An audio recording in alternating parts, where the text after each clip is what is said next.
उसने वकीलों की तौहीन की है। इसमें हम तमाम वकला जो भी मौजूद हैं, हम इंशाअल्लाह उनके ख़िलाफ़ डैमेजेस सूट फाइल करेंगे। तो तमाम वकील हैं जिन जिन का उन्होंने नाम लिया है, इंशाअल्लाह पूरे पाकिस्तान में। इस वक्त इंट्रा पार्टी इलेक्शन को लेकर बात आगे बढ़ती जा रही है और अभी तक जो आपकी सीटें हैं इलेक्शन कमीशन वो भी नहीं दे रहा, और खबरें ये भी गर्दिश कर रही हैं कि अली ज़फ़र साहब जो हैं वो चेयरमैनशिप नहीं लेना चाह रहे। आपका नाम भी सामने आ रहा है, इस वक्त पार्टी के हल्के ये भी बातचीत कर रहे हैं। देखिए, सबसे पहली बात तो ये है कि इससे पहले कि मैं आपके सवाल का डायरेक्ट जवाब दूँ, सबसे पहले तो मैं इमरान रियाज़ की गिरफ़्तारी की मज़म्मत करता हूँ, और उसके साथ साथ ये जो इंट्रा पार्टी इलेक्शंस से पहले जो इलेक्शन कमीशन की ज़िम्मेदारियाँ हैं कि वो PTI या जो अब सुन्नी इत्तेहाद कौंसिल है उसके हवाले से वो जो सीटें हमारी बनती हैं वो उनको देनी चाहिए। तो लिहाजा ये कहना कि उनको जी लिस्ट दें, ये सारा प्रोसेस करें, उनको फ़ैसला करना चाहिए। ये हर पार्टी का हक़ है, ये बुनियादी हक़ है, ये कॉन्स्टिट्यूशन देता है। ये कोई भी पार्टी को आप अनरिप्रेजेंटेड नहीं रख सकते। इलेक्शन कमीशन ने पहले भी वन साइडेड और जानिबदारी का मुजाहरा किया है, जिस तरह सिंबल का निशान लेके, जिस तरह इमरान खान के ख़िलाफ़ एक लिहाज से कंटेम्प्ट की पटिशन चला के उनको नाअहल डिक्लेयर करके और इस तरह की कई हरकतें उन्होंने की हैं। तो मेरा ख्याल है अब भी वक्त है कि उनको आइन और क़ानून की पासदारी करते हुए जो हमारा हक़ बनता है वो देना चाहिए। इंट्रा पार्टी इलेक्शंस के हवाले से देखें, बानी चेयरमैन हमारे इमरान खान साहब थे, हैं और हमेशा रहेंगे। फैसले भी उन्होंने ही करने हैं। इन दी मीन वाइल ये टेम्परेरी फेज़ है, इसमें वो जिसको नॉमिनेट करेंगे, अब अली ज़फ़र साहब हूँ, बैरिस्टर गौहर साहब हूँ या कोई भी शख्स हो, जिसको वो नॉमिनेट कर देंगे वो आर्जी तौर पर केयर टेकर एक सेटअप में ज़रूर होगा। वो पार्टी चेयरमैन काफ़ी हद तक ज़रूर कहलाएगा, मगर असल फ़ैसले इमरान खान साहब ने किए हैं और वही करेंगे। और हम समझते हैं कि पार्टी हमारी मुत्तहद है, कोई इख्तलाफ ऐसा नहीं है। इसमें जो फ़ैसला इमरान खान जिसको नॉमिनेट कर देंगे, इंशाअल्लाह पूरी पार्टी उनके साथ खड़ी होगी। और आज आपने देखा जिस तरह अनप्रेसिडेंटेड सपोर्ट इमरान खान की हम सबको मिली है, और जिस तरह लीड से हम लोग जीते हैं, 200 के करीब हमारी सीटें थी, जिसको डाका जनी के ज़रिए, चोरी के ज़रिए, मैंडेट चुरा करके वो छीनी गई हैं, मगर ये ज़्यादा देर के लिए रह नहीं पाएंगे, ना ही ये इक़्तिदार संभाल पाएंगे। देखें, एक डाकू रानी वहाँ पंजाब में जो ख़ुद अपनी सीट हार चुकी है उसको वज़ीर आला बनाया जा रहा है। जो यहाँ सारे लोग सीटें हार चुके हैं उनको बरात दी जा रही है और उनको इक़्तिदार दिया जा रहा है, मगर पूरा पाकिस्तान आज सरापा एहतजाज है और सबको पता है, पूरी कौम को पता है कौन जीता है कौन हारा। अच्छा सर, बताइएगा जिस तरह पिछली दफ़ा आपके इंट्रा पार्टी इलेक्शन हुए और आपका बल्ला छिन गया था, अब जी कोई जो इंट्रा पार्टी इलेक्शन 3 मार्च को होने जा रहे हैं वो भी अगर मुतराज़ा बनाया जाएगा, जैसे पहले चीफ इलेक्शन कमीशन आपको इंसाफ नहीं दे रहा, ना चीफ जस्टिस ऑफ पाकिस्तान इंसाफ दे रहा है, अगर इस मरतबा आपके इंट्रा पार्टी इलेक्शन के ऊपर कुछ हुक्म रह गए तो सुनिए कि कौंसिल भी ना चली जाए आपसे, तो इस तरह से कोई गड़बड़ लगती है आपको? मेरा ख्याल है ऐसी कोई बात होगी नहीं, क्योंकि पहले भी हमारे तो इलेक्शन बिल्कुल फ्री फेयर हुए थे, उसमें कोई इबाहम नहीं था। मगर अब हम सुप्रीम कोर्ट की जजमेंट की रोशनी में अगर कोई गलती या कोई कोताही या जिसको उन्होंने शॉर्ट कमिंग पॉइंट आउट किया है, तो इंशाअल्लाह ताला हम वो कमज़ोरी भी नहीं रहने देंगे और इंशाअल्लाह ताला इंट्रा पार्टी इलेक्शन हमारे बहुत अच्छे होंगे और मेरा ख्याल है कि इस पर किसी को एतराज़ नहीं होगा।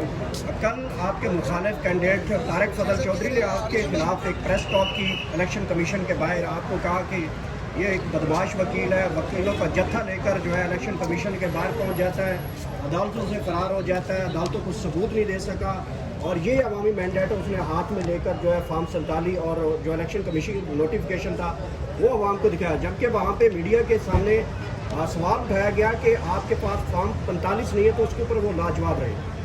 देखिए, पहली बात तो ये है कि ये वकला एक ऑनरेबल प्रोफेशन है, उसके ऊपर ये उसने वकीलों की तौहीन की है।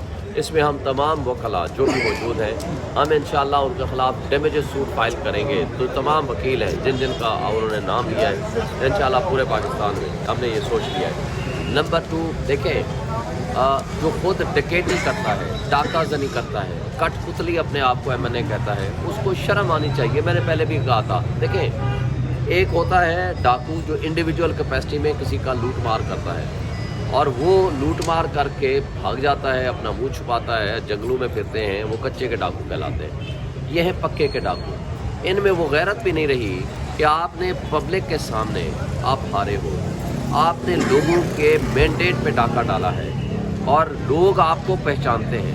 وہی تمام پولنگ ایجنٹس جو آپ کے پولنگ ایجنٹس تھے، ہمارے تمام فارم 45 کے اوپر ان کے دستخط ہیں. اب مثلا 387 ہمارے پولنگ اسٹیشن سے میں اپنے اگر حلقے کی بات کروں، 387 میں جو میرے پولنگ ایجنٹ کے علاوہ ان کے پولنگ ایجنٹ کے دستخط ہیں اور کسی نے اعتراض نہیں کیا. حالانکہ قانون کے مطابق اگر کسی کو اعتراض ہو، ایک ووٹ کا بھی ہو، وہ اعتراض کر سکتا ہے اور اس پہ ریزن لکھیں گے.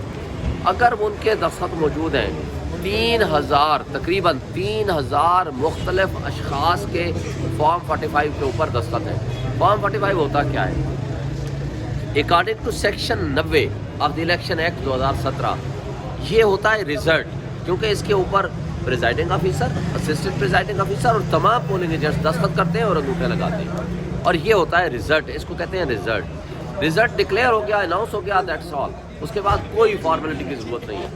فارم 47 بنتا ہے، RO سے اکیلا شخص دستخط کرتا ہے، وہ ان تمام کا صرف جمع تفریق کرتا ہے، اس کا اور کوئی کام نہیں ہے. وہ ریزلٹ نہیں ہوتا، وہ صرف اسٹیٹمنٹ کہلاتی ہے. سیکشن 92 اس کو کہتا ہے، دیٹ از کالڈ اسٹیٹمنٹ. اور اس کے بعد فارم 48 بنتا ہے، پھر اگین فارم 45 کی روشنی میں بنتا ہے، یہ بھی فارم 45 کی روشنی میں بنتا ہے. 48 میں پوسٹل بیلٹ شامل کر دیے جاتے ہیں، لیکن وہ بھی اسٹیٹمنٹ کہلاتی ہے. لہٰذا اسٹیٹمنٹ میں ایک شخص غلطی کر سکتا ہے، 3000 مختلف اشخاص غلطی نہیں کر سکتے. تو اس لیے آج بھی اس کو اتنی جرت نہیں ہوئی. میں نے تو پورے میڈیا کو ایک PDF کی فارم میں اپنے فارم 45 دیے ہوئے ہیں.